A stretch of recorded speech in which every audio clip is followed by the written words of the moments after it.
In today's video, I'm going to teach you how to format text in Notion to make it bold, italic, or underline, enhancing the presentation and clarity of your notes.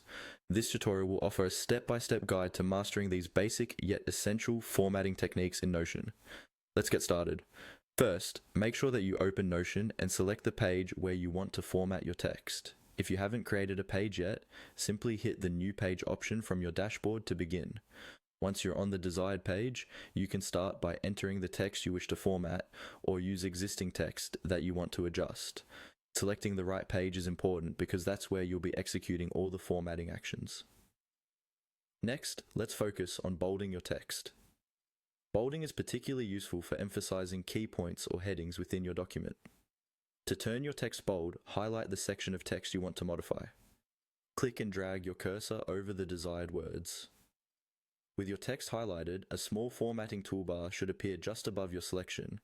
Look for the B icon on this toolbar. Clicking it will immediately transform your highlighted text into bold.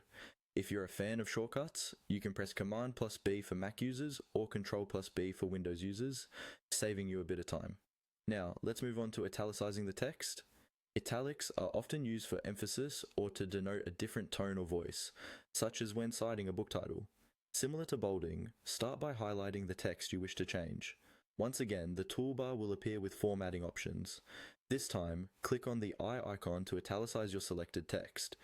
If you prefer keyboard shortcuts, press Command+I on a Mac or Control+I on a Windows device.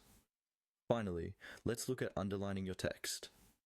Underlining can help signify importance or indicate something interactive like a hyperlink. Just as you did before, highlight the portion of text you'd like to underline.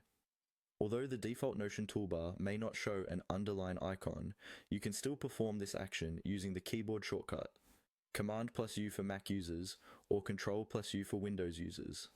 This will underline your selection, helping it stand out within your document. As you apply these formatting options, you'll notice how it changes the overall appearance of your content, making it more organized and visually appealing. With these easy formatting techniques, you can now make your Notion documents not only functionally comprehensive, but also aesthetically pleasing. Keep practicing these tips, and soon formatting text in Notion will become second nature. Thanks for watching, and don't forget to subscribe for more helpful tutorials on optimizing your Notion experience.